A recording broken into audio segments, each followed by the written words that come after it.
నేను వెళ్ళడానికి వీల్లేదు అడ్డేశాడు. అంటే ప్రకృతి ఒక్కటి వెలుపలికి రాకూడదు, ప్రకృతికి లోన భగవానుడు చేరి వెలుపలికి రావాలి. ప్రకృతితో భగవానుడు చేరితే కానీ నామరూపములు ఉండవు ప్రకృతికి. అంటే ప్రకృతికి నామరూపములను కల్పించేటువంటి పరమాత్మ ఎవరు తలుపు తీస్తారు మనకి? అంటే మనకి నామరూపములు ఎవరు కల్పిస్తారు? ప్రకృతి కాదు, జీవుడా కాదు, మరెవరు? పరమాత్మ జీవునిలో చేరి ప్రకృతిలో చేరి మనకి నామరూపములు ఇన్ని వేరు చేశారు. ఇప్పుడు మనమందరం ఏమైనాం? వేరైనాం. వేరా ఒకటే? మళ్ళీ ఒకటైన వేరైన వారం మనం అందరం ఉన్నాం. కాబట్టి ఒకటైన వేరైన తత్వములో మనకు కనిపించేదంతా ప్రకృతి. ఈ ప్రకృతికి అధిష్టానం ఎవరు? తల్లి లక్ష్మీదేవి. కాబట్టి ఆయన నామాల మొదటి నామం ఏమిటి? ఓం ప్రకృత్యై నమః. ప్రకృతి అయితే ఈ మారిందంతా ఎవరండి? వికృత్యై నమః. మారినది నువ్వే, మారకముందున్నదా నువ్వే నువ్వే అని రెండు పేర్లు మొట్టమొదటి ప్రారంభిస్తాము లక్ష్మీ అష్టోత్తరంలో. ప్రకృతి, వికృతి. అయితే వికృతి అంటే ఏమిటి? లేచింది. ప్రకృతి అంటే లేవకుండా స్వామితో కలిసి పడుకుంది. లేవకుండా స్వామితో పడుకుంటే ప్రకృతి, లేచి కదిలితే వికృతి. కాబట్టి ఇది మన అందమైనటువంటి ఒక సృష్టి రహస్యం. దాన్ని చెప్పాలి, మనకు కథలో చెప్పేయాలి. శృంగారంలో చెప్తే మరీ బుర్రకు బాగా పడుతుంది. కాబట్టి అమ్మని స్వామిని పడుకు మీద పడుకోబెట్టారు. ఆ మంచం చాలా అందమైన మంచం, ఎత్తైన మంచం, తెల్లటి దుప్పటి వేసుకున్నారు, మెత్తని పరుగు పొరుచుకున్నారు. 4 కోళ్ళు కలిగినటువంటి పెద్ద ఎత్తైన పట్టు మంచం, దానికి అడుగున కోళ్ళు దంతపు కోళ్ళు, ఏమందవం. అవి బాగా కనిపించేలా చుట్టూ దీపాలు పెట్టుకున్నారు. ఇలాంటి పూర్వం ఇలా గుత్తి దీపాలు ఉండేవి ఇంట్లో మీదని. 5 6 దీపాలు లోపల పెట్టుకొని మీదని పెట్టుకున్నాం. క్షత్రియుల వాటిలో ఉండేవి బాగా. అలాంటివన్నీ జమీందారుల ఇళ్ళలో ఉండేవి. ఆ దీపాలు లాంటి దీపాలు పెట్టుకున్నారట. ఎక్కడ? మంచానికి ఎత్తుకి లెవెల్కి సరిపోయేంత ఎత్తుకి శమ్యా మీద గుత్తి దీపం. ఆ గుత్తి దీపాలు పెట్టుకొని స్వామి అమ్మవారు పడుకున్నారు గదిలో. ఇవాళ ఆ సన్నివేశంలో మనం దర్శిస్తున్నాం స్వామిని. అక్కడ ప్రార్థిస్తాం మనం స్వామిని లేచిరమ్మని. ఆ కథ ఒక్క మాట చూద్దాం, తర్వాత దాని వివరణం చేస్తాను. పాశురం చదువుతున్నాం కానీ చివర రోజు మీరందరూ రోజు పాపం చెప్తున్నాడు ఆయన. కానీ 2 నిమిషాలు పాపం తొందరపడిపోతున్నారు. అతను అనుగ్రహించి ఆ 2 నిమిషాలు ఉండకూడదు, క్షమించండి, నేను కూడా అలా అంటున్నాను. కానీ బాగులేదు, ఏమంటే చిన్నపిల్లతనంగా ఉంది. అందుచేత మనం కొంచెం పెద్దవాళ్ళం కనుక ఆ తిట్ల చివరికి రేపు రాబోయే జనవరి 16 నుంచి 23 దాకా మన శ్రీ శ్రీ శ్రీ జీఎల్ స్వామి గారు విజయవాడలో గీతోపన్యాసాలు తెలుస్తున్నారు. ఆ సందర్భంగా 23వ తేదీని రోజు మనం ఉదయం చదువుకునేటువంటి సహస్రనామాన్ని 1,00,000 మంది చేత ఏకకాలంలో పారాయణ చేయించాలి అని ఒక సంకల్పం చేశారు. దానికి ఎవరైనా యథాశక్తి కైంకర్యం చేయాలనుకున్న వారికి సమర్పిస్తే రసీదు లేకుండా సమర్పించవద్దని.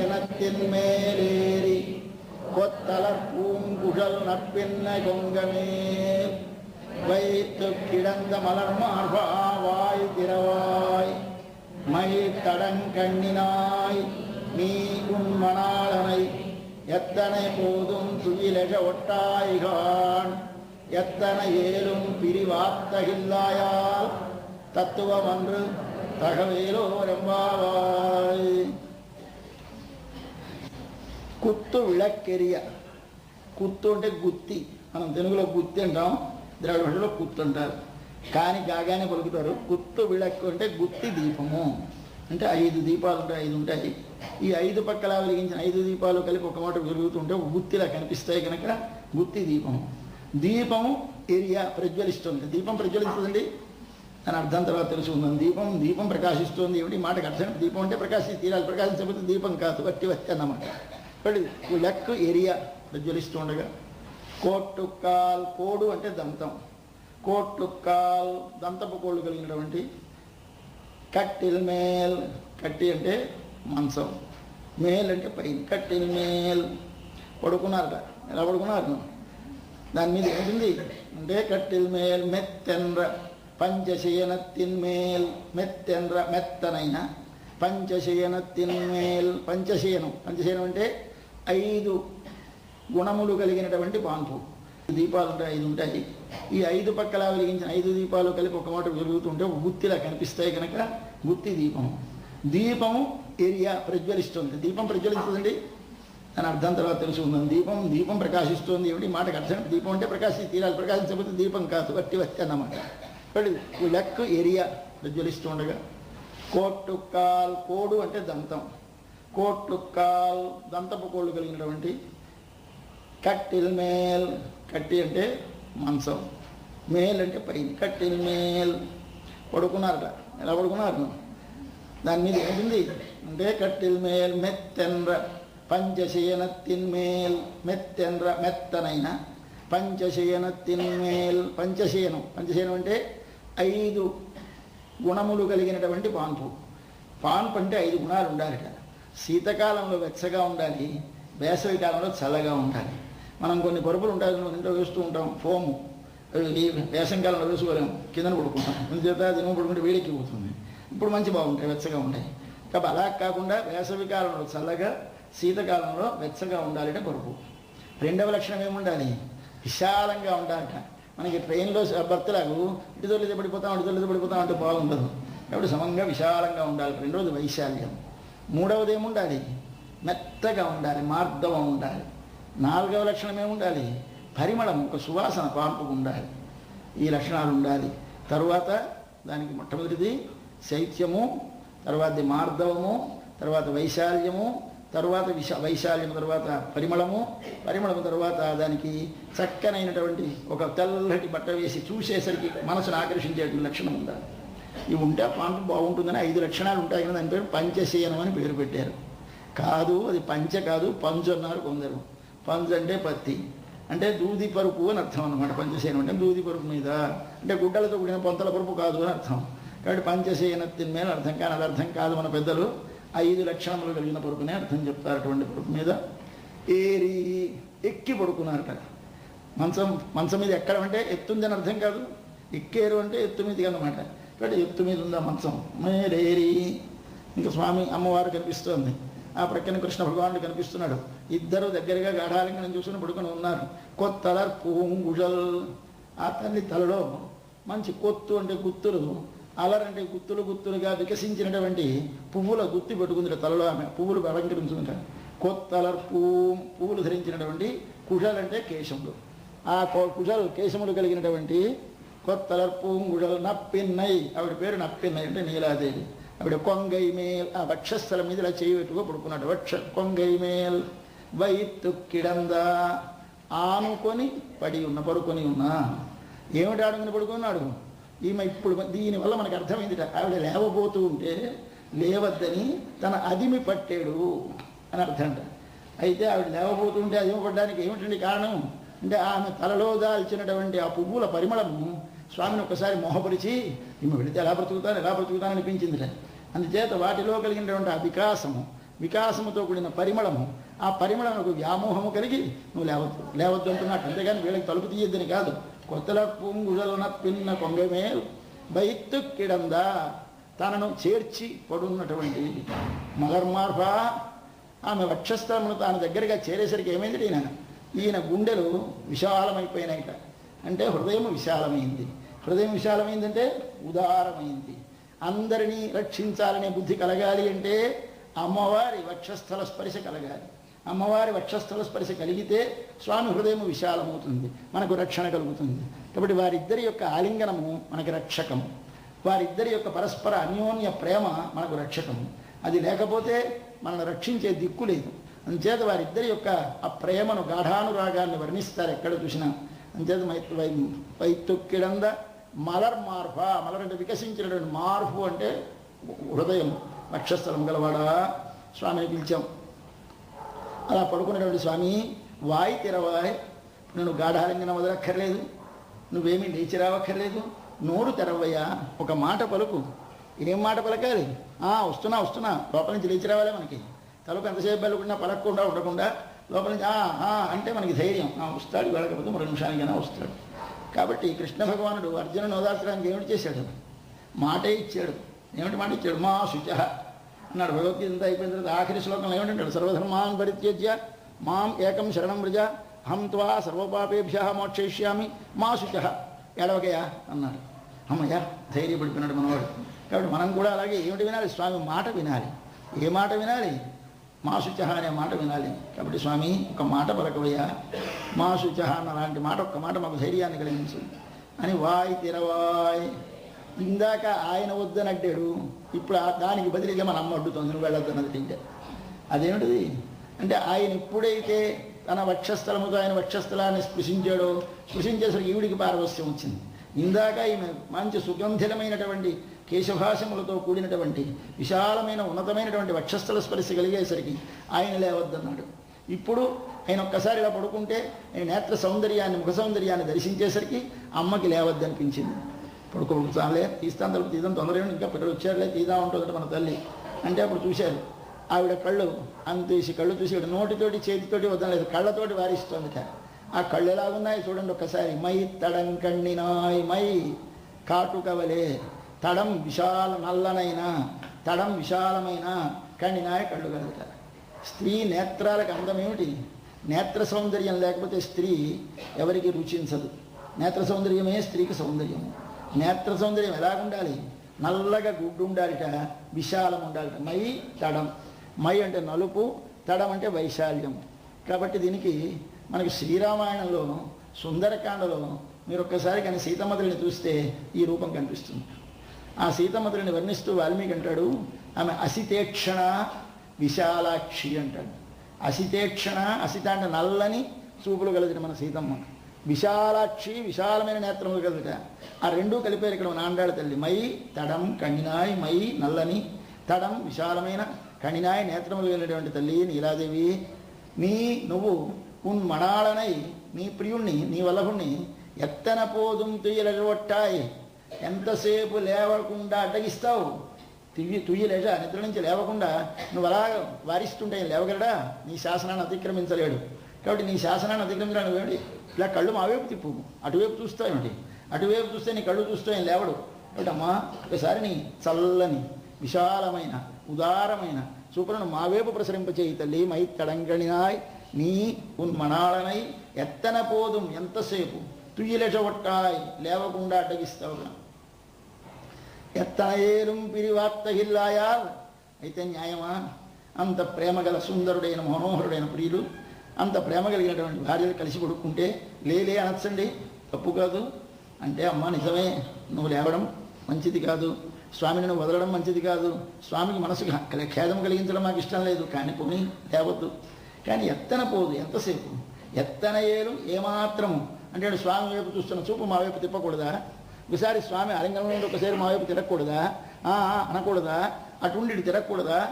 ఎత్తన ఏలు ఏమాత్రమైన పిరివు అంటే ఎడబాటుని అత్తహిల్లాయ్ ఓర్వలేని దానివైతే ఇది నీకు తత్వమనరు, నీ తత్వము కాదు, నీ స్వభావానికి తగదు. తగవనరు న్యాయము కాదు, నీ స్వభావానికా ముందు తగదు. నీ పేరేమిటి తెలుసునా? శ్రీ. నువ్వు ఇలా ఉండొచ్చా? మరి నువ్వెవరు? పురుషకారమేనా నీ పేరు? తగవనరు న్యాయం కాదు. అందుచేతమ్మా నీకు తత్వం అంటే తత్వము కాదు, స్వభావము కాదు, తగవనరు న్యాయము కాదు. కాబట్టి అమ్మా స్వామిని లేవని, స్వామి మా వైపు వచ్చేలా అనుగ్రహించు అని మళ్ళీ అమ్మని ప్రార్థిస్తున్నాం. నేను ఒక్క ఆమెను లేపి తలుపు తీయమన్నాం. ఇవాళ స్వామితో కూడి పడుకున్న అమ్మని చూసి, అమ్మ నీవు స్వామి విశ్లేషాన్ని ఓర్వలేయాలని పట్టుకో కూర్చోకమ్మా, మా కోసమని స్వామిని మా వైపు రానియ్యి అని ఇవాళ ప్రార్థిస్తున్నాం. అంటే ఏమిటి అమ్మవారి లక్షణం? పురుషకారము అని మనవి చేశాను. పురుషకారం అంటే అర్థం మధ్యవర్తిని, మరో అర్థం ఘటకురాలు, మనను భగవానునితో చేర్చున్నది, కలుపునది. అట్లాంటి కలిపేటువంటి తల్లి కనుక మనము స్వామితో చేరి ఉన్న అమ్మని ప్రార్థించాలి. ఎలాగూ మీకు ద్వయమంత్రం అని ఒక మంత్రం ఉన్నది. ఈ వైష్ణవ సంప్రదాయంలో గురువుల వద్ద ఉపదేశం పొందే మంత్రాలు అందరికీ తెలిసిన మంత్రాలు, ఇవేం రహస్యమైన మంత్రాలు కావు, కానీ రహస్యాలంటే గురువు ఉపదేశిస్తే కానీ మనకి పని చేయవు. పంచాంగాల్లో కొన్ని కోట్ల మంత్రాలు రాస్తున్నారు, చూస్తున్నారు కదా మీరందరూ. జపం చేస్తే ఫలించదండి. పుస్తకం చూసి నేర్చుకుంటే మంత్రం ఫలించదు. ఎవరైనా అనుకుంటూ ఉంటే వినంటే పనికించదు. సినిమాలో పాటలుగా పాడితే మీకు సినిమా పాటల పుస్తకంలో ఉంది కానీ మంత్రం చదువుకుంటే ఫలించదు.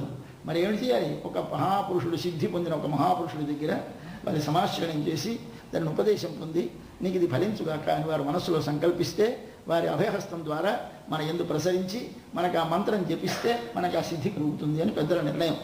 కాబట్టి మంత్రం చెప్పేస్తే ఇదేమిటి ఈయన సభలో మంత్రం చెప్పేస్తాడు అనుకోకండి. మంత్రం నేను చెప్పలేదు అంటే ఉపదేశించలేదు, నేను ఊరికే మీకు తెలిసిన పంచాంగంలో మంత్రంలాగా నేను అంటున్నాను వినండి అంతే. ఇది ఉపదేశం కాదనడం. ఏమిటి దీని అంటే మంత్రానికి లక్ష్మీదేవితో కూడిన నారాయణుని యొక్క చరణములనే మనం ఉపాయముగా ఆశ్రయించాలి. కాబట్టి మంత్రం చెప్పేస్తే ఇదేమిటి ఈయన సభలో మంత్రం చెప్పేస్తాడు అనుకోకండి. మంత్రం నేను చెప్పలేదు అంటే ఉపదేశించలేదు, నేను ఊరికే మీకు తెలిసిన పంచాంగంలో మంత్రంలాగా నేను అంటున్నాను వినండి అంతే. ఇది ఉపదేశం కాదనడం. ఏమిటి దీని అర్థంట మంత్రానికి లక్ష్మీదేవితో కూడిన నారాయణుని యొక్క చరణములనే మనం ఉపాయముగా ఆశ్రయించాలి. బట్టి నారాయణుడి చరణాలు పట్టకండి. లక్ష్మీదేవితో కూడిన, ఎలా కూడి ఉండాలి, ఎప్పుడూ విడువకుండా కూడి ఉన్నా, ఇది మనకి చెప్పాలండి. లక్ష్మీదేవితో ఎప్పుడూ విడువకుండా కూడి ఉన్నా అనడానికి ఏమంటే శ్రీమన్నారాయణ. శ్రీ లక్ష్మీదేవితో ఇందాక అర్థాలు చెప్పాను, జ్ఞాపకం పెట్టుకోండి.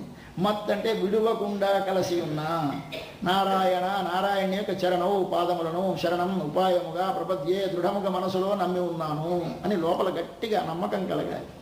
అప్పుడు ఏమి చేయాలి? నీవు చేసే సర్వ వ్యాపారాలు చేస్తూ ఎలా చేయాలి? అమ్మతో కూడిన స్వామి, నీ కొరకే, నీ పనినే నీవు చేయించగా మేము చేస్తున్నాము, నాది కాదు, నా కొరకు కాదు అంటూ ఉండాలి. ప్రతి పని మన పనే చేసుకుంటూ ఉండాలి. మనమే వండుకోవాలి, మన కోసమే పిండి వంటలు చేసుకోవాలి, అక్కడ పెట్టాలి. శ్రీమతే నారాయణాయ నమః, ఇది నైవేద్యం. శ్రీమతే నారాయణాయ నమః. స్వామి, ఇది నా కోసం కాదు సుమా, నీకోసం. నీకోసం నేను ఒకడికి తినేకుమా. శ్రీమతే ముందు ఆవిడతో, తర్వాత నారాయణ, నారాయణుడు, ఆయా కొరకు, నమః నా కొరకు కాదు. ఇది నివేదనం అంటే అర్థం. ఇది చెయ్యాలి. ఇది చేస్తే ఏమవుతుంది? నువ్వు చేసే సర్వ వ్యాపారములు మనకు బంధకములు కావు. సర్వ వ్యాపారములు ఏమవుతాయి? ఇప్పుడు యజ్ఞం అవుతాయి. ఇంతకుముందు అలా అనకుండా చేస్తే ఏమవుతాయి? ఇవి కర్మ అవుతాయి. కర్మ అయితే అనుభవించాలి, యజ్ఞం అయితే మనం అనుభవించక్కర్లేదు. కాబట్టి యజ్ఞముగా చెయ్యండి మీరు చేసే ప్రతి కర్మని. వంట వండినా, లేదు ఎక్కడికైనా వెళ్ళినా, ఉద్యోగం చేసినా, బిజినెస్ చేసినా, ఏది చేసినా అది యజ్ఞం. ఏమిటా యజ్ఞం? శ్రీమతే నారాయణాయ నమః. ఈ భావనతో చెయ్యాలని మన పెద్దలు చెప్పారు. అందుచేత ఇప్పుడు మనము స్వామితో కూడిన అమ్మని ఇప్పుడు లేపుతున్నాం. అమ్మ నువ్వు వదలకపోతే ఎలాగమ్మా అని అడుగుతున్నాయండి అని ఇప్పుడు ఆశ్రయించేది ఎలాగ ఆశ్రయిస్తున్నాం? స్వామితో కూడిన అమ్మ మాకు మధ్యవర్తినిగా ఉండి స్వామితో మమ్మల్ని చేర్చాలి అని వారి కోరిక. ఇవాళ స్వామి అమ్మ ఇద్దరిని కలిపి వర్ణిస్తున్నారు. దీనిలో మొట్టమొదట అమ్మవారి కేశములలో ధరించిన పుష్పాలను ముందు చూశారు వీళ్ళు. ఆమె మన వైపు వెనక్కి తిరిగి పడుకుంది, స్వామి అటువైపు ఉన్నాడు మంచానికి. ఇటించి ఈవిడ ఆయన కాగలించుకొని పై చేసి పడుకుంది. ఒక చేతితో బంతి పట్టుకుంది, యువతల చేయి ఆయన మీద వేసింది, ఈ చేయి కిందకి వేసి బంతి పట్టుకుంది. ఆ మంచం మీద పడుకున్నారు, విశాలమైన మంచం మీద. ఆ స్వామి వైపు వేసిన చెయ్యి తీయడం లేదు ఈవిడ తీస్తే కానీ ఆయన లేవడు. ఈవిడ ఏమిటి కారణం అని ఆలోచిస్తే ఈవిడ తలలో ఉన్న ఆ మంచి పరిమళం కలిగినటువంటి గుత్తులుగా ఉన్న పువ్వులు కారణమని మనకు బోధపడ్డది మన పిల్లలకి. అమ్మా అది నీకు న్యాయం కాదమ్మా అని చెప్పాలి. స్వామి ఎందుకు పడుకున్నాడు? నీ కేశములలో ధరించిన పువ్వుల యందుండే వ్యామోహం కారణం. ఏమిటి పువ్వులు, ఏమిటి కేశములు? ఈ పడుకున్న వారెవరు? మన తల్లి. ఎవరెవరి? శ్రీ. ఈ శ్రీతో ఎవరు చేరి ఉంటారు? ఎవరున్నారు శ్రీలో? తల్లిలో ఎవరున్నారు? పిల్లలందరం లేము. తల్లి ఉంది అంటే తల్లిలో అందరూ ఉంటారు. ఎక్కడి నుంచి పుట్టే మనం అందరం? తల్లి గర్భం నుంచి. ఈ ప్రకృతి అంతా ఎక్కడి నుంచి వచ్చింది? లక్ష్మీదేవి నుంచి. ఇక్కడ శ్రీ నుంచి వచ్చినది విశ్వమంతా. విశ్వమనకంతకి మూలం ఎవరు? శ్రీ. అయితే ఈ జీవులందరూ ఎలాంటి వాళ్ళు? మొగ్గలుగా, ముందు పచ్చి మొగ్గలుగా ఉండి ఆ మొగ్గలు మెల్లమెల్లగా తెల్లబడి, మల్లె మొగ్గలైతే అలా కాస్త ఉబ్బి పెద్దవై విడిపోవడానికి సరి సిద్ధంగా ఉన్నట్టు పెరిగి ఇలా పెడతాయి. ఇది మన జీవదశ. మనం అవిద్య అనగా అజ్ఞానము చేత మనం ఎవరమో మనకు తెలియక మూతబడి పచ్చి మొగ్గలుగా ఉన్నాం మొదట. అవి క్రమంగా ఏమైనాయి? కాస్త తెల్లబారే, పలకబారే, మొగ్గలు కొంచెం బిడ్డాయి, తెల్లగా అయినాయి. అంటే ఇక విడిపోవడానికి దగ్గర పడిన దశ. ఆ దశ కలగగానే నీకేమి జరుగుతుంది? భగవంతుని వైపు ఆభిముఖ్యం కలుగుతుంది. వికసించడానికి ఆభిముఖ్యం కలిగితే అప్పుడు అది మొగ్గ ముదిరింది. ఈ ముదిరిన మొగ్గలు ఏమవ్వాలి? విడాలి. విడడం అంటే ఏమర్థం? భగవదాభిముఖ్యము కలగాలి. భగవదాభిముఖ్యము కలిగి భగవంతుని కోసము సేవలు చేయాలనే బుద్ధి నీకు పుడితే, శ్రీమతే నారాయణాయ నమః అనే బుద్ధి నీకు మనసులో కలిగితే పువ్వు బిడ్డది వాసన వెదజల్లుతుంది. కాబట్టి వాసన వెదజల్లుతున్న విరసిన పువ్వులు ఆమె తలలో ధరించింది. ఎలాగ గుత్తులుగా. ఈ గుత్తులు ఎవరు? ఇందులో ఉన్న పువ్వులని మనం ఒకళ్ళందరినీ చూసుకుంటే ఈ పువ్వు గుత్తులో మనం ఉన్నాం. తల్లి కేశములలో ధరించినటువంటి పువ్వు గుత్తులో ఉన్నటువంటి వారు మనం. వికసించిన పువ్వులకు చూసేసరికి స్వామికి వ్యామోహం. అబ్బా ఎంతమంది జీవులు కర్మ, జ్ఞాన, భక్తి పరిపాకముని చెంది నా వైపు ఆభిముఖ్యం కలిగి తామెవరో తమరు తెలుసుకొని, నేనెవరినో తెలుసుకొని, నాతో సంబంధం తెలుసుకొని నన్ను ప్రేమించడానికి ఎంత ప్రేమిస్తున్నారు అని పొంగిపోతాట స్వామికి. ఆయనకి ఏం అక్కర్లేదు, మనం ఆయన్ని ప్రేమించామని ఆయన తెలిస్తే చాలు. ఇది వారికి ఎలా కలిగిందండి అంటే, మా అమ్మ కేశముల వల్ల పువ్వులకు వాసన వచ్చిందా, పువ్వుల వల్ల కేశములకు వాసన వచ్చిందా? ఇది మళ్ళీ ప్రశ్న వచ్చింది. అయితే కేవలం పువ్వులు మనందరం ధరిస్తే పువ్వుల వల్లే కేశాలకు వాసన ఉంటుంది, కంపే ఉంటుంది. అయితే మరి ఆ తల్లి కేశాలు సుగంధిరములు, పరిమళము గలవి. ఆ పక్కన ఉన్నటువంటి స్వామి ఎవరు? ఋతువులన్నీ సమాహారము. ఋతువునాం కుసుమాకర